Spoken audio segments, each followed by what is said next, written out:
I had to do a double take.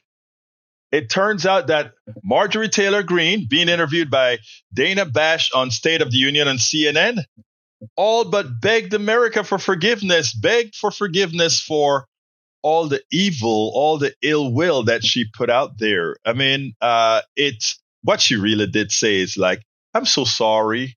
But you know what?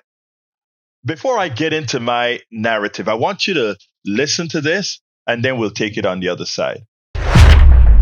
Congresswoman, you posted on X that President Trump is, with his comments, fueling a, quote, hotbed of threats against you. Obviously, any threats to your safety are completely unacceptable. But we have seen these kinds of attacks or criticism from the president at other people. It's not new. And with respect, I haven't heard you speak out about it until it was directed at you. Dana, I think that's fair criticism. And I would like to say humbly, I'm sorry for taking part in the toxic politics. It's very bad for our country. And it's been something I've thought about a lot, especially since Charlie Kirk was assassinated, is that I'm only responsible for myself and my own words and actions.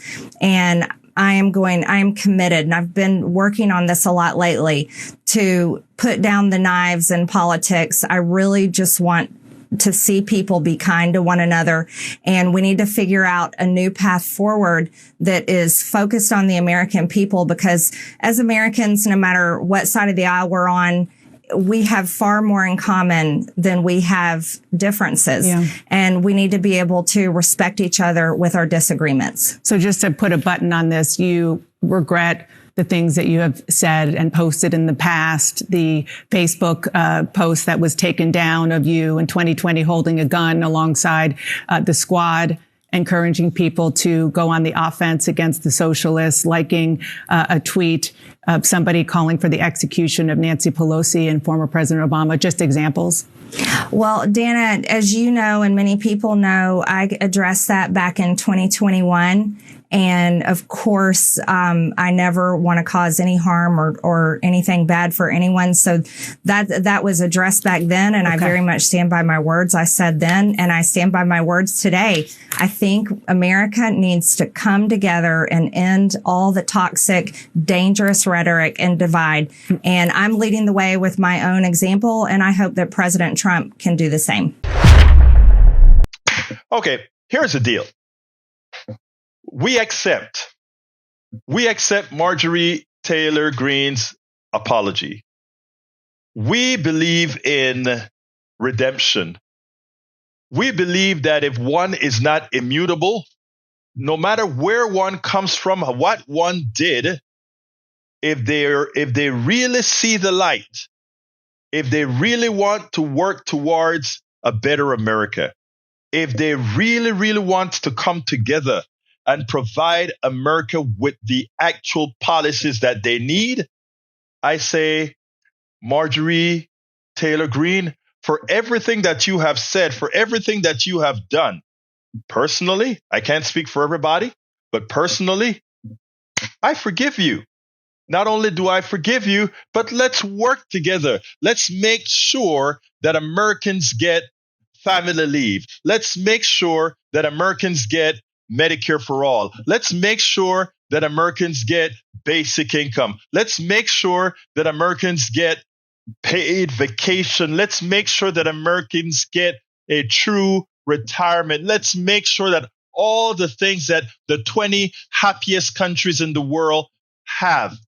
Let's make sure that you are on the bandwagon to prevent that. That is the way you atone for what you have done. So I tell you what, I accept your apology conditionally. Let's see if you can live up to what's good for all of us. That's what you claim you want to do in the interview. That's what you claim you want to do as you break away from Donald Trump in rhetoric. Let's see. So let's be clear here. You don't have to love Marjorie Taylor. You don't even have to believe Marjorie Taylor. But if Marjorie Taylor become a part of an alliance to do what's good for Americans, that's her job. You don't have to like her. You don't have to care about her. But I tell you what, please, please don't just talk about it.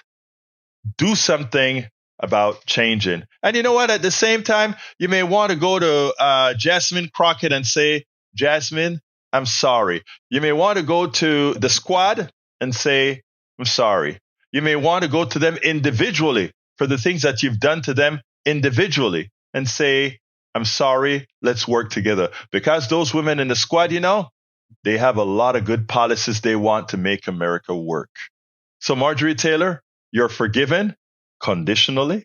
So let's go ahead and make these changes that America needs, and then we'll remove that unconditionality. All of our country's problems, from polarization to ignorance on domestic and international issues to a complete misunderstanding of our economic and healthcare systems, are a direct result of a derelict mainstream media that too often bend over backwards to support corporate or bought politicians' wants as opposed to the people's needs for real information to make their lives better. Independent media is the only solution to inform truthfully and factually. Why? Because our loyalties are to you, the ones who fund us with small dollar contributions and subscriptions. Please consider supporting our independent media platforms by subscribing to our Egberto Off the Record newsletter at politicsdoneright.com/newsletter. Again, that is politicsdoneright.com/newsletter. It's an investment that pays incalculable dividends.